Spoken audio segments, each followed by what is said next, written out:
믿음으로 무엇을 넓혀야 할 것인가? 두 번째 시간을 갖고자 합니다. 그래서 앞으로 제가 성령의 비전을 품은 사람은 제가 영감을 받아서 8가지 항목을 여러분들에게 또한 시리즈로 계속 성령의 비전을 품은 사람은 어떻게 해야 진정한 성령의 사람인가, 그리고 미래를 바라보는 사람인가를 여러분들과 함께 생각을 하려고 합니다. 그래서 지난 첫 번째는 가장 먼저 넓혀야 할 것이 비좁은 내 마음을 넓혀야 한다는 것입니다. 마음을 넓히지 아니하면 소심한 사람이 되어지고 고난 가운데 이축이 돼가지고 뭐 한다도 자신감이 없이 용기도 없어지고 담대함도 없어지고 나는 할 수 없는 사람이야, 실패의 그 카테고리 안에서 갇혀서 살면 비좁은 사람이 되고 마는 것입니다. 그러므로 우리는 마음을 넓힌 사람은 언제나 모든 사람과의 관용을 가지고 넓은 마음을 가지고서 용서하는 마음, 품어주는 마음, 포용하는 마음, 사랑의 마음을 가져야 합니다. 비좁은 사람이 되어지면 그 사람이 계속 밉습니다. 화해하고 싶지가 않습니다. 그 사람만 보면 미워집니다. 내 마음이 좁아졌기 때문인 것입니다. 그래서 여러분들은 용서의 사람, 사랑의 사람, 포용하는 사람들이 되기를 바랍니다. 이런 사람이 마음을 넓히는 사람인 것입니다. 그리고 마음을 넓히는 사람은 어떤 사람일까요? 내 육체의 소욕인 욕심을 내 안에 가득 채워진 것을 비워버릴 때만이 심령이 가난한 사람이 되어 그 안에 우리 하나님 나라를 품을 수가 있고 성령을 내 마음에 충만히 고무풍선처럼 불어넣어서 성령의 인도를 받을 수 있는 것입니다. 그러므로 오늘 두 번째, 어떤 것을 넓혀야 할까요? 믿음으로 비좁아진 시야를 넓혀야 합니다. 오늘날 여러분들은 두 눈을 가지고서 모든 것을 바라보면서 아마 살아간다고 말할 것입니다. 이 중에는 육체의 눈이 어두운 사람도 있고 아주 시력이 좋아서 모든 것을 마음대로 볼 수 있어서 또 그렇게 건강함을 자랑할 수가 있습니다.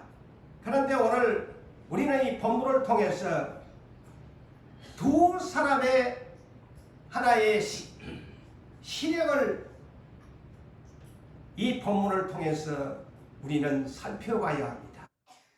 아브라함과 롯이라는 두 사람이 똑같은 인생을 태어나서 한 사람은 큰아버지 삼촌이요 한 사람은 조카입니다. 그런데 그들의 신앙은 시각의 차이가 있습니다. 현실을 바라보는 조카 롯과 미래를 바라보는 넓은 시야를 가지는 성령의 비전을 품은 아브라함을 우리는 상기하면서 이 본문에서 은혜를 받아야 할 것입니다. 그러므로 이 두 사람을 비교하면서 나는 어떤 사람인가? 나는 아브라함과 같은 사람인가? 아니면 조카 롯 같은 그러한 시야를 가진 사람인가를 생각해 봐야 합니다. 오늘 본문 10절에서 13절을 볼까요? 아브라함과 롯이 함께 동거를 하면서 삽니다. 하나님이 부르심에 아브라함을 따라서 그의 조카 롯도 함께 동행을 해서 하나님이 약속하신 가나안 땅에 거주하면서 함께 동거하면서 살았습니다. 이들의 직업은 목축업입니다. 소나 양이나 염소를 치면서 번성시키고 그것을 통해서 재산을 축적해가는 사람들인데 하나님의 축복으로 그들이 많은 소나 양이나 염소 떼를 거느리는 부유함을 얻게 되는 장면입니다. 그런데 이 목축업은 저 팔레스타인 지역의 사람들은 유목을 해야 돼요. 이동하면서 풀밭이 많은 것으로 이동하면서 소나 양이나 양떼를 쳤다는 사실을 또한 이 상식적으로 머리에 새기면서 이 말씀을 들어주시기를 바랍니다. 그런데 이 함께 동거하면서 살았는데 아브라함은 조카에게도 그것을 너는 너대로 이 목축업을 해라. 한 집에 살면서 서로 재산을 이렇게 미리 선을 그어놓고 이렇게 한 것 같아요. 그래서 이 목축업을 하나님의 축복으로 잘 뗐어요. 그러니까 삼촌 것도 잘 떼고 조카 것도 잘 떼고 이러다 보니까 양떼의 소떼의 염소떼의 수가 많아지게 된 것입니다. 그러다 보니까 그것을 관리하는 목자들, 곧 그 양떼를 이끄는 목자들이 있는데 그들은 아브라함의 종이나 롯의 종들이겠죠. 이 목자들이 서로 관리하는데 불편을 느끼니까 서로 다투게 됐다고 했습니다. 이 광경을 아브라함이 큰아버지로서 알게 되니까 어느 날 조카 롯을 불러가지고서 너다 아무래도 우리는 서로 분가를 해야 될 것 같다. 그래서 우리는 서로가 친척이다. 지난달에는 골육이라고 했는데 이 큰아버지하고 조카니까 뭐 먼 사이도 아니고 골육이지 않아요. 우리는 친척인데 우리가 서로 이렇게 목자들이 서로 다투게 해서는 되겠나. 우리가 서로 분가를 해야 될 것 같다. 그래서 내가 너한테 제안을 하는데 내가 큰아버지지만은 나는 네 조카 너에게 먼저 선택하는 권한을 주겠다. 그래서 네가 좌하면 내가 우하고 네가 우하면 내가 좌하겠다. 네 마음대로 네 눈에 보이는 저 목축지를 바라보면서 네가 먼저 선택하면 나는 예스한다. 그러니까 조카는 그래도 큰아버지신데 큰아버지가 먼저 하세요. 먼저 하세요 하면 좋았을 텐데 웬 떡이야. 와 나에게 이렇게 큰아버지가 나에게 먼저 하라고 하니까 두 말도 거절하지 않고 이 성경에 보니까는 뭐 자세한 기록은 없습니다만 거절하는 것이 기록이 없어요. 그 말이 떨어지자 롯은 눈을 들어서 크게 뜨고서 그 앞에 펼쳐진 대자연의 목축지를 눈을 들어 그랬어요. 눈을 들어 요단을 바라본 즉 그의 시야에 앞으로 부자 될 수 있는 목축지가 눈에 보이는 것입니다. 삼촌이고 뭐고 내가 제일 좋은 것을 먹여야지 하고 먼저 선택을 합니다. 어디를 선택해? 그 장소는 사람 누가 보아도 욕심 날 만한 것입니다. 이 성경에 보니까 뭐라고 기록됐습니까? 하나님의 에덴 동산과 같다. 그리고 애국 그 기름진 목축지와 같은 것이 눈에가 띕니다. 그러자 그는 그 지역이 어디냐? 여러분 유심히 보면 요단이라고 합니다. 그 요단이 성경에는 오늘날 이스라엘 동쪽에 붙은 요단강 편에 있는 요르단이라는 나라의 지역입니다. 이 요단이 요르단이에요. 영어로는 조르단. 여러분 가나안 땅에 왔는데 하나님의 땅과는 거리가 먼 쪽으로 눈을 돌립니다. 이것이 여러분 여기에서 키포인트를 찾아야 합니다. 그는 삼촌을 따라와 약속의 가나안 땅을 삼촌이 그래도 나 저짝 서쪽 요단을 건너서 내가 했는데 나도 큰아버지가 사는 땅에 사겠습니다. 이래야 되는데 동쪽편에 있는 요르단에 있는 목축지를 선택하고 맙니다. 그러므로 롯이 요단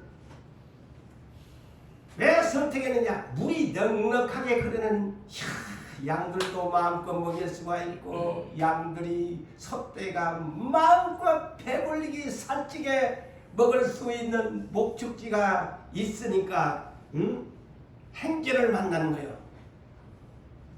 그래서 그쪽으로 도시 자기의 재물을 이끌고 삼촌 곁을 떠났다고 기록하고 있습니다. 그러자 아브라함은 오늘 본문에 보니까 하나님이 약속한 가나안 땅을 떠나지 않습니다. 이것이 대단히 중요합니다. 오늘날 약속을 받은 사람들이 주의 깊게 살펴야 할 본문입니다. 아무리 눈에 유혹이 왔을지라도 아브라함의 조카 롯은 그까지 가나안 땅이 밥 먹어주냐, 하나님이 약속한 땅이 밥 먹여주냐, 요르단을 선택합니다. 요르단 동편쪽으로 옮겨가지만 아브라함은 하나님이 약속한 가나안 땅에 거주하였고 라고 성경은 기록하고 있습니다. 이것이 믿음의 사람인 것입니다. 내가 아무리 불리한 조건 속에 있었지만은 아브라함은 하나님이 약속한 가나안 땅에 거주하였고 롯은 삼촌을 떠나서 요단 동편쪽으로 그 도시의 지역에 이르면서 점진적으로 어디로 들어가느냐? 큰 죄인들이 살았던 죄악이 관영한 소돔 땅으로 옮겨가기 시작했다고 본문은 기록하고 있습니다. 죄인들의 힘에 이끌려서 그는 빨려 들어가고 있다는 사실입니다. 아브라함의 조카 롯, 지난날을 되새김을 보지 아니할 수가 없네요. 아브라함의 고향은 갈대아 우르, 오늘날 어디입니까? 이라크 남부 지역입니다. 아브라함의 출생지는 오늘날 로마나 같으면 이라크 남부 지역의 출신이에요. 이 사람이 하나님이 소명을 받고 어디로 올라갑니까? 오늘날 터키 하란이라는 땅에 가서 아버지가 안 가려고 하니까 나이가 드니까 그 오래 머물렀다가 75세에 하란 땅에서 다시 지중해적인 오늘날 이스라엘 가나안 땅으로 내려온 수천 킬로의 그러한 거리를 삼촌을 따라서 가나안 땅에 왔던 롯이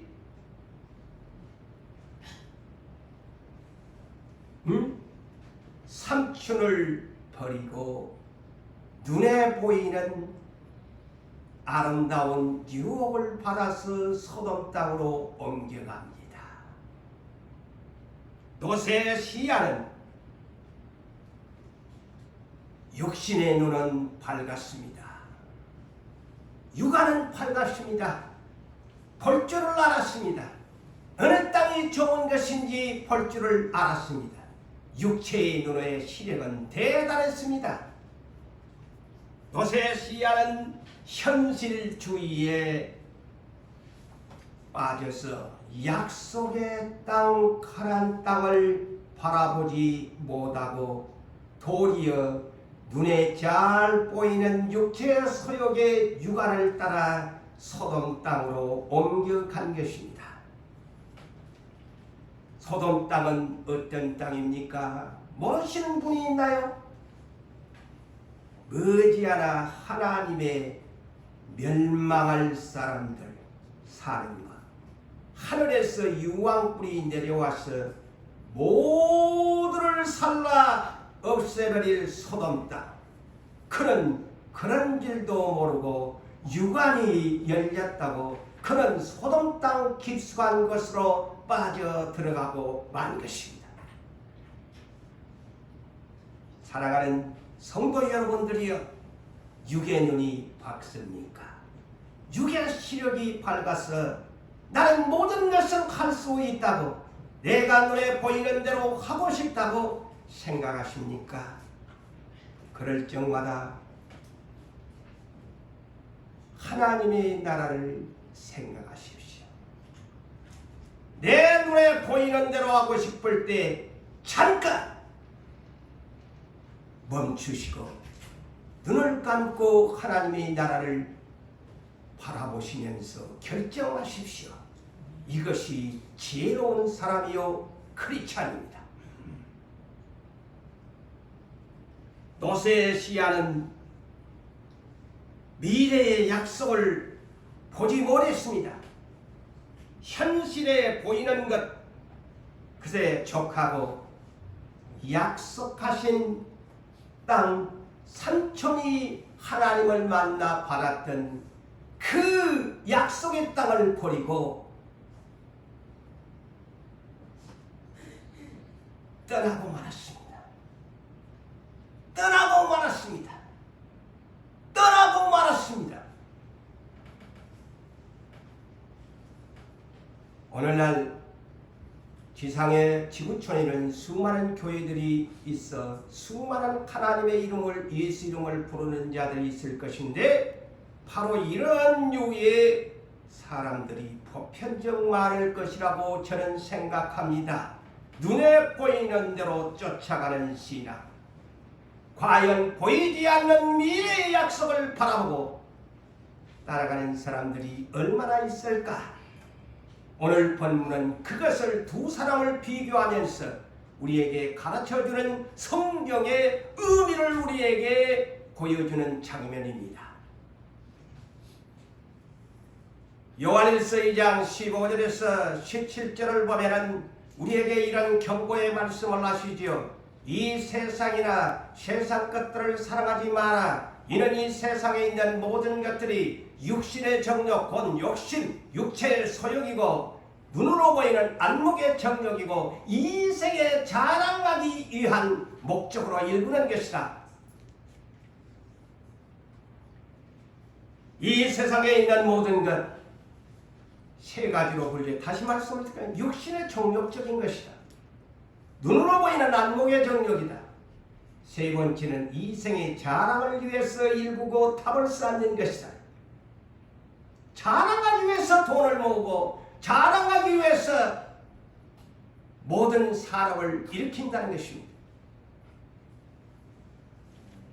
이것은 다 아버지께로부터 온 것이 아니라고 하네요. 성경에. 세상의 모든 것이 부유한다고 해서 나는 하나님의 축복을 받은 사람이라고 착각해서는 아니 될 것입니다. 다 이 세 가지의 종류는 아버지 하나님께로부터 온 것이 아니요 세상으로부터 온 것이다. 이 세상도 그 정욕적인 욕심도 지나가되 오직 하나님의 뜻을 행하는 사람만이 영원히 그 안에니라. 영원히 하나님의 새 하늘과 새 땅에 들어간다고 말씀합니다. 하와의 아담의 눈, 그들을 여러분 아시나요? 그들도 녹과 같은 시야래 때문에 망친 것입니다. 뱀이 하와를 찾아와서 하나님이 뭐라고 말씀하시느냐?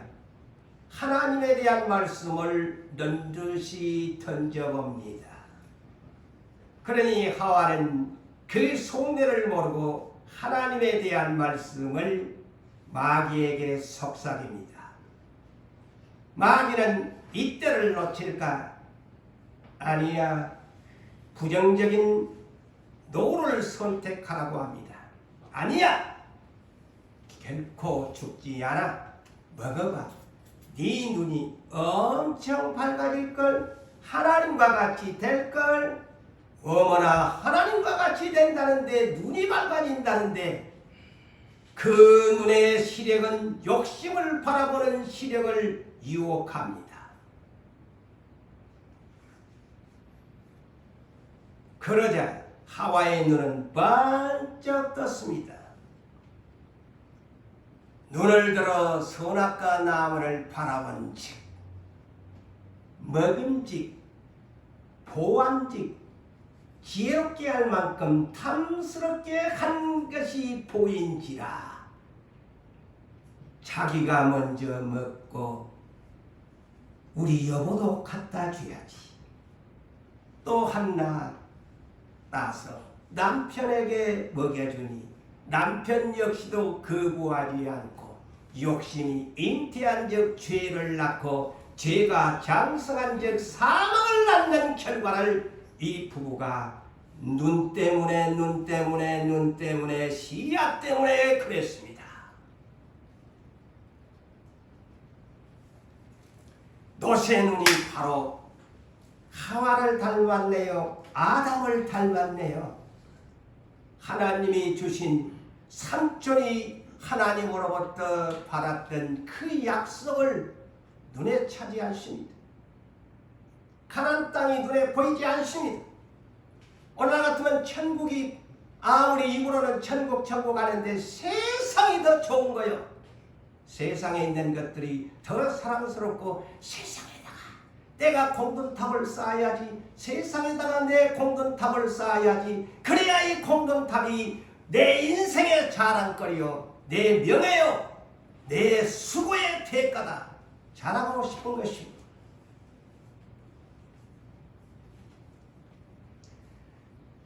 자, 이렇게 선택한 롯의 최후를 아시나요? 성경은 창세기 19장에서 잘 말해주고 있습니다.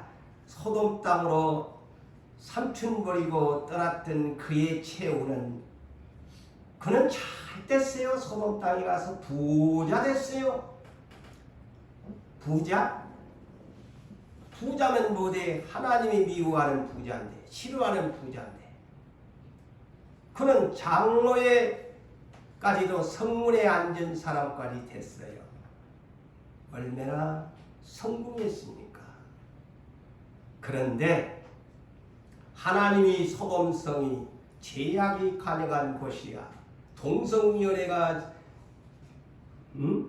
판치는 그런 도시야. 세상에나. 그래 하나님이 항상 이 소돔과 고모라를 일곱노로로 눈여겨보고 있는데 롯이 그 속으로 들어간 거야. 죽음의 길을 선택한 것이죠. 그래도 아브라함 삼촌을 생각하사 창세기 19장 보면 엎으시는 중에 아브라함을 생각하사 롯을 구원해 주기로 하나님이 약속해서 천사들을 보냅니다. 자, 롯의 가족이 6 식구야. 두 딸들도 아들은 없었어. 보니까 롯도 아들은 하나님이 안 줬는데 두 딸을 줬는데 두 딸들이 아이고 이 결혼까지 했으니 사위까지 있어. 그래서 6 가족이 된 거야. 그래서 천사들이 그래 지금 소돔 땅을 엎으시려고 하니까 그 가족들 이 소돔성을 빨리 지난달에 네가 들어왔지만 빨리 빠져나가라. 이 소돔 땅 유황의 불바다가 된대. 그런데 특별히 이 안에 롯의 처는 욕심이 많은 여자야. 얼마나 많이 쌓아놨던가 뒤돌아보지 말라고 하는데도 뒤를 돌아보다가 짠돌이가 돼버리고 소금기둥이 돼버립니다. 아꼈다가 소금 됐어요. 그거이 비유입니다. 왜 소금기둥으로 만들었나? 짠순이같이 짠돌이같이 벌었는데 너 유황의 소금기둥이 되고 만 거야. 쓸모없는 거야. 그리고 두 사위도 죽어버렸어. 롯과 두 딸만 겨우 목숨을 구했는데 아이고 살았구나 했더니만 요놈의 두 딸들이 또 착각을 해서 어메 세상에 남자씨가 하나도 없고 우리 아빠만 있네. 우리 아빠한테 순례해가지고 우리 자손을 번성해야지. 두 딸들이 희한한 착각에 빠져가지고 아버지하고 밤새 동침을 해서 자식을 낳았는데 하나님이 선택하지 않는 암몬과 모압의 이방인의 조상이 됐대. 세상에 이런 불명예스러운 일이 어디 있습니까? 비극이지요. 도세 최후는 이러했습니다. 아시지요? 그렇다면 그의 삼촌 큰아버지 아브라함 본문 14절에서 18절을 볼까요? 아브라함의 시야는 성령의 비전을 품은 시야입니다.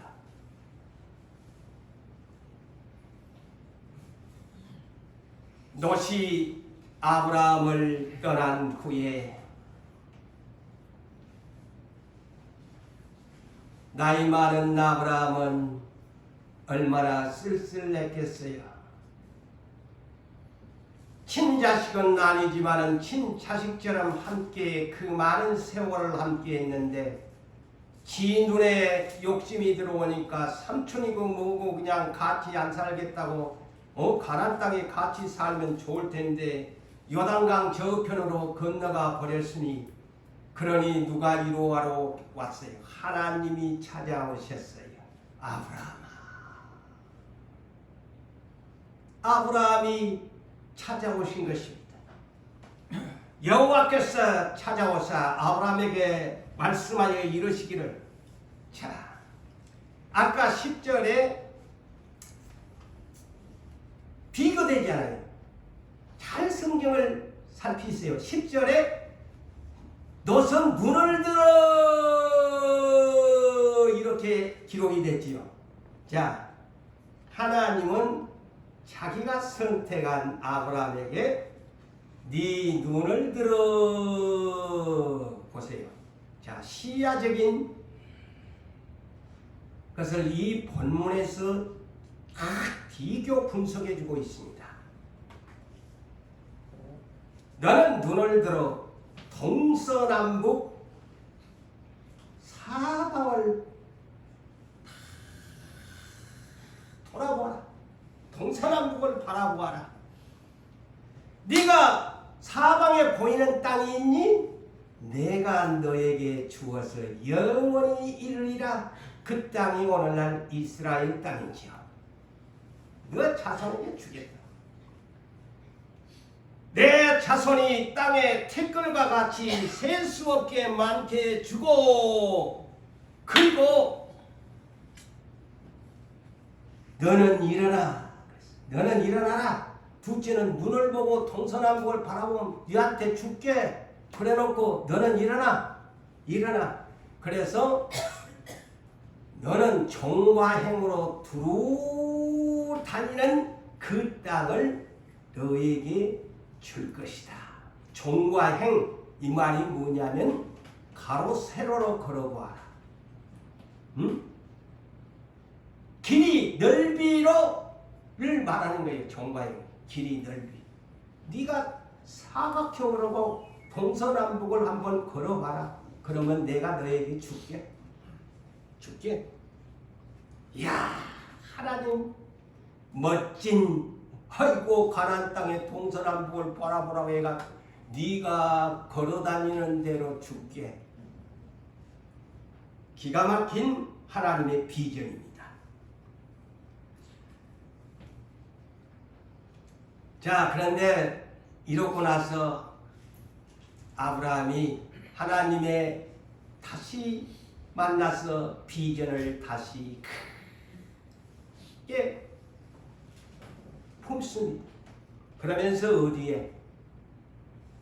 이 가나안 땅 헤브론에 있는 마므레 상수리 수풀에 이르러 그곳에서 하나님을 만나고 나서 예배를 드립니다. 제단을 쌓았다. 믿음의 사람은 언제나 이렇게 예배를 드려야 됩니다. 그런데 노선 어디 가서 제단 쌓았단 말이 없어. 삼촌 따라다니면 예배라도 함께 드리면 좋을 텐데, 에? 삼촌은 이렇게 하나님 만나고 나서 하나님 소식 듣고 약속받고 얼마나 복된데, 나 삼촌 안 떠날 거야 했으면 좋았을 텐데, 타국 땅 머나먼 길 삼천 따라왔던 길, 그 고생은 어디로 가고 눈에 보이는 현실주의에 빠져서 육신의 정력, 안목의 정력, 이생의 자랑의 유혹에 빠져서 삼천과 이산 가족이 되고 말았습니다. 이는 뭘까요? 시야가 좁은 사람도, 시야가 넓은 사람 아브라함의 시각의 차이점을 본문에서 찾아볼 수 있습니다. 아브라함의 시야는 미래를 바라보는 눈이었습니다. 현실을 생각하지 않았습니다. 그런데 오늘날 우리는 종종 현실을 바라보 우리의 시야가 비좁습니다. 앞만 봅니다. 내 코앞만 봅니다. 그저 나가봐야 내 저 시력이 멈추는 정도의 비좁은 시력을 가지고 살아갑니다. 그래서 그 안에서 나의 행동 반경을 움직이려고 합니다.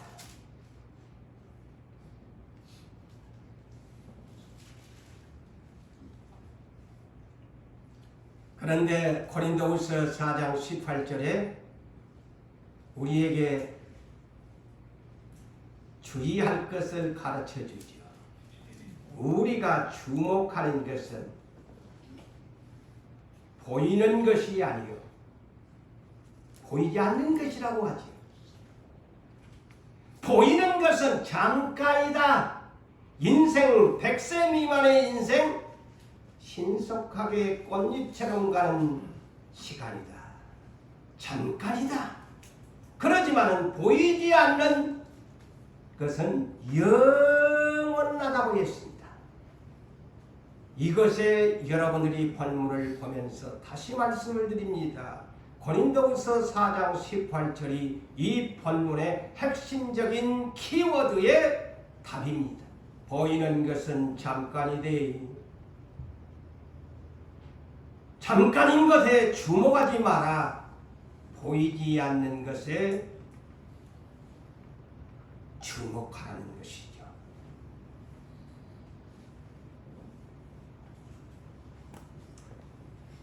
자, 여기에 본문 18절을 다시 한번 봅니다. 아브라함이 헤브론에 거주했다. 자, 이 헤브론 많이 들어본 도시의 이름이죠. 이 헤브론은 역사가 깊은 것입니다.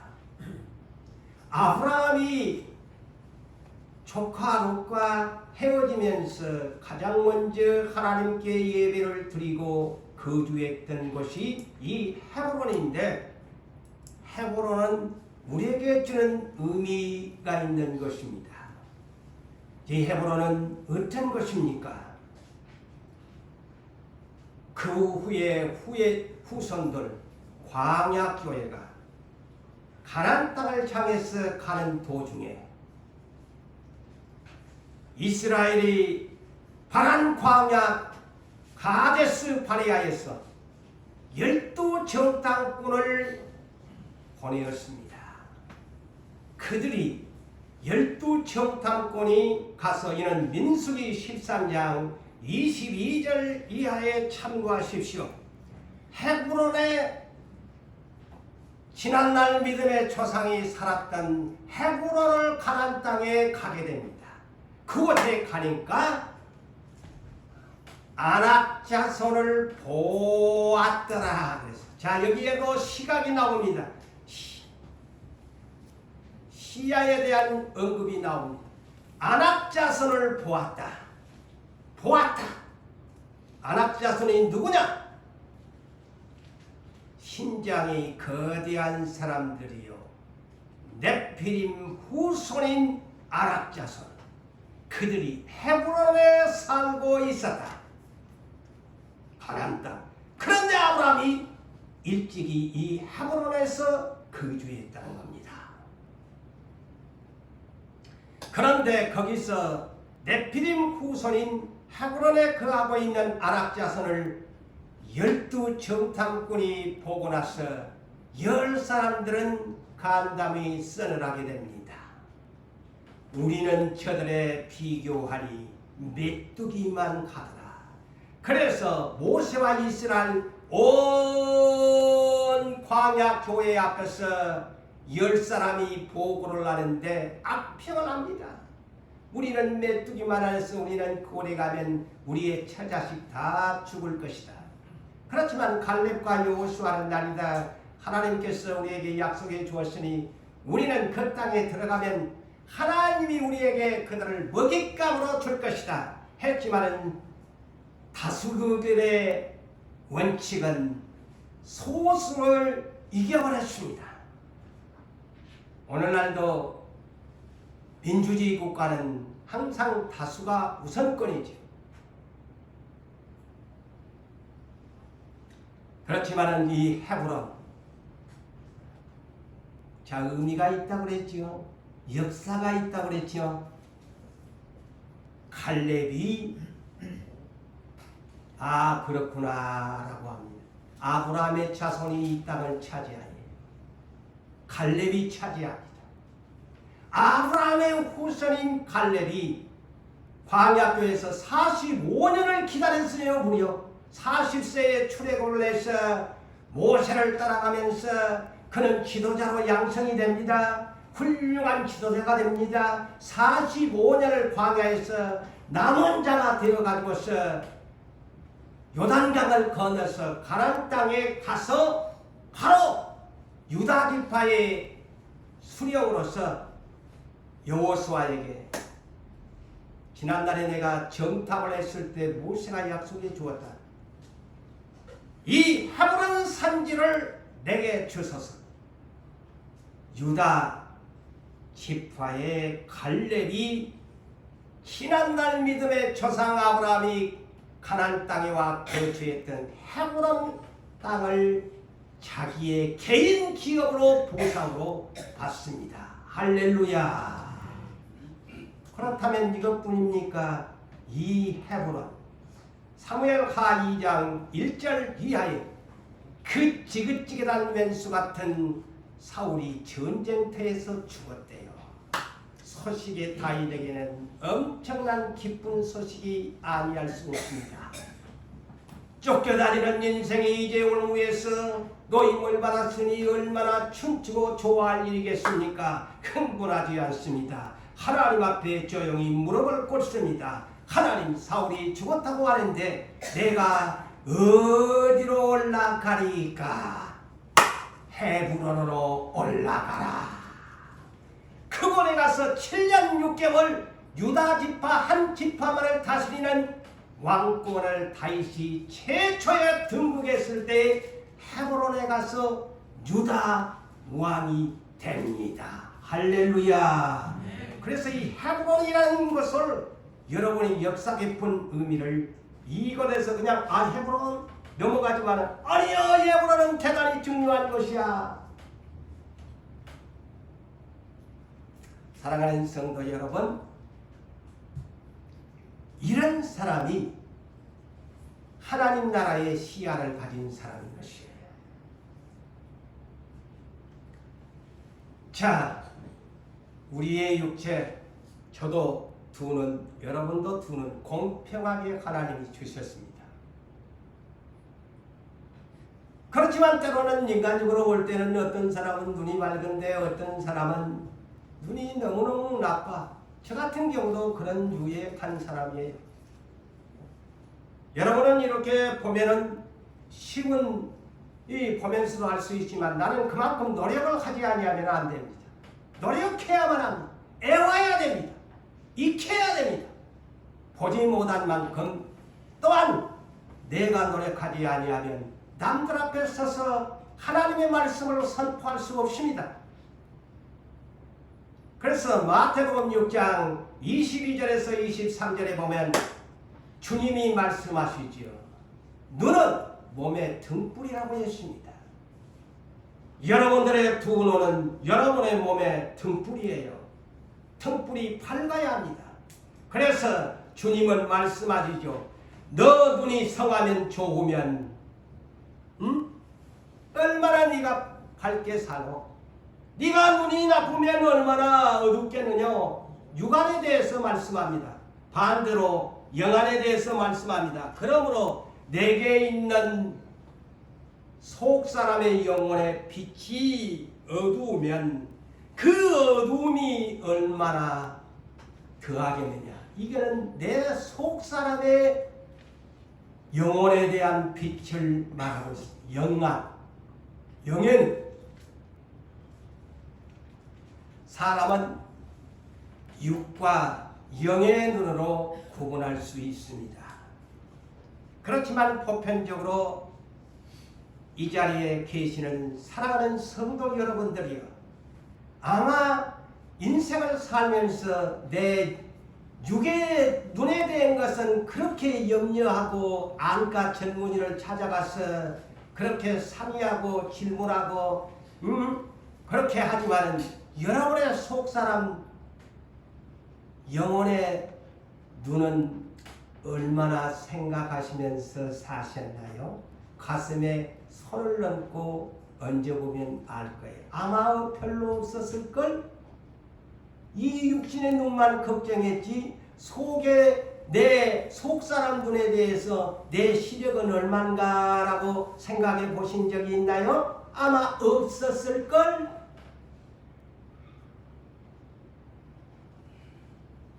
사람은 하나님의 형상을 닮아서 지음을 받았습니다. 그래서 사람은 이분설 내지는 삼분설로 나눕니다. 이분설로 말할 것 같으면 육체와 영혼, 삼분설이면 육과 영과 혼, 이렇게 사람을 말을 합니다. 그래서 사람은 영의 존재입니다. 하나님이 영의 존재니 우리도 하나님이 영의 존재로 만들어놨습니다. 그래서 그 영의 존재라는 것이 무엇이냐? 죽음 후에는 그 영혼이, 육체는 땅에 묻히지만 영의 존재이기 때문에 하늘 위로 올라가서 하나님 앞에 서야 된다는 거예요. 그래서 영의 존재입니다. 그래서 영의 존재이기 때문에 누가? 영이신 성령님이 내 마음 안에 와 계신 거예요. 이것이 영의 존재라는 특별한 은혜라는 것입니다.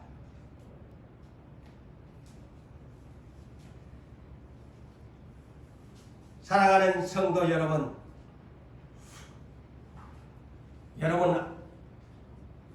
안과 전문의를 찾아가서 눈의 시력 테스트를 다 해봤을 거예요. 내 시력은 얼마인가? 참 몽골 목축업을 하는 몽골 사람들은 평균 눈 시력이요 5 이상이랍니다. 근데 우리는 지금 막 0.0000 대자연만 바라보고 공기가 좋은 곳에서 목축업을 하는 그 유목민들이 5, 6, 7, 8까지도 막 나온대요. 시력이 좋아가지고. 저 몽골 지역에서 하는 유목민들. 거의 TV에서 제가 한번 본 것 같아요. 근데 우리는 지금 그것도 어두워가지고 안경을 써야 되고 안경도 안 되니까 돋보기를 해야 되고 시력들이 무척이나 그러죠. 자, 그렇다면 그래서 오늘날 내 육의 눈이면 안경을 맞춰 써야 되고 그 시력에 맞게 아니면 돋보기도 써야 되고 시력 검사 오늘날 왜 합니까? 전부 문명이 발달되니까 밝은 빛 속에서 살다가 핸드폰도 하나의 주범이고 TV도 주범이고 전기불도 주범이고 다 내 시야를 흐리게 합니다. 결국에 어둡게 하죠. 근데 우리 그리스도인들은 두 가지의 눈을 잘 관리해야 됩니다. 첫째는 여러분들의 하나님이 두 눈을 주셨으니까 육체를 잘 관리하십시오. 두 눈을 건강하게 잘 관리하셔서 건강하게 사시다 가셔야 안 되겠어요. 잘 보고 제가 이 살아보니까 정말 저는 불편한 것이 저는 신호대 하나도 내 혼자는 건너갈 수 없는 사람이에요. 얼마나 불편합니까? 누가 따라가면 따라갑니다. 혼자는 신호등이 안 보이니까. 그렇지만 하나님이 은혜를 주신 만큼 또 거두어 가시니까 하나님은 공평의 하나님이시죠. 그래서 사도 바울도 그랬죠. 그래서 지난날 하나님이 저에게 사도 바울 얘기를 해서 눈에 대해서 기도하지 마라. 네한테는 안경도 없고 해봐도 소양이 없다. 그런데 인간이다 보니까 발버둥을 쳤어요. 그렇지만 다 가봐도 이상도 하나도 없고 서울까지 가봐서도 이상도 없고 그랬어요. 그런데 사도 바울도 천상 셋째 하늘까지 갔다 왔잖아요. 그 대신에 공평의 하나님 눈을 거두어 가잖아요.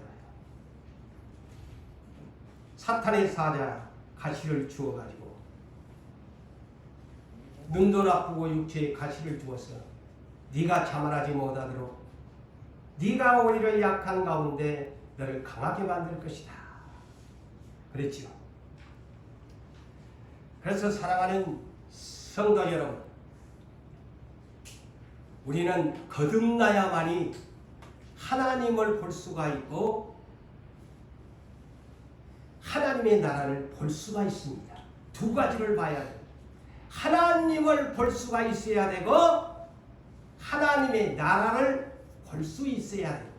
하나님의 나라에 들어갈 수가 있어야 합니다. 거듭나야 뭘로? 물과 성령.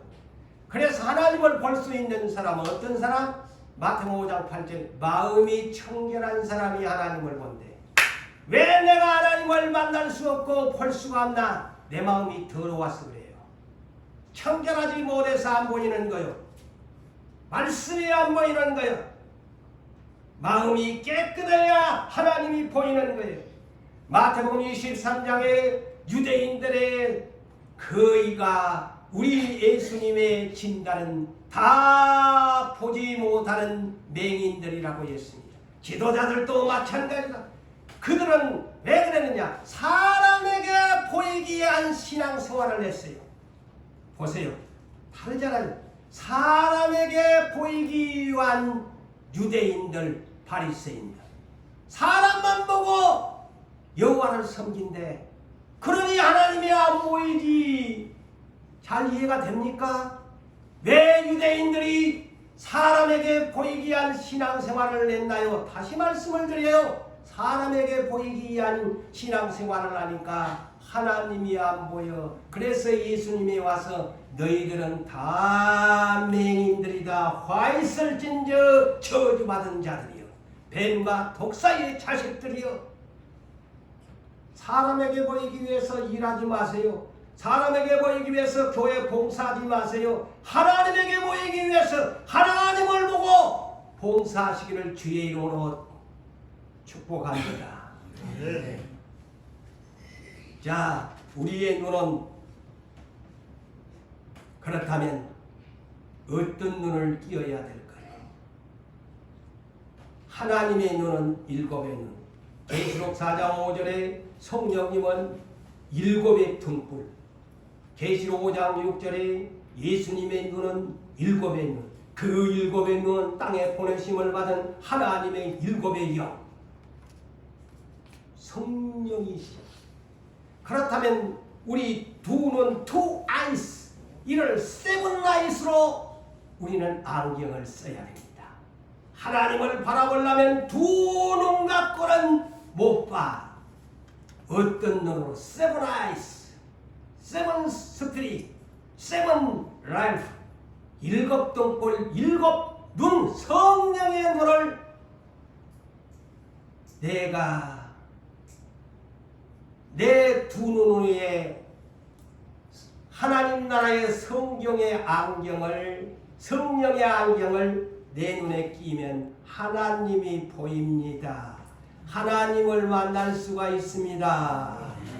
사랑하는 성도 여러분들이여, 그래서 이제는 여러분의 두 눈에 성령의 일곱의 눈을 안경을 끼우셔가지고 멀리 멀리 저 천국까지 바라보시고 미래에 대한 것을 아브라함처럼 바라보시기를 주님의 이름으로 축원합니다.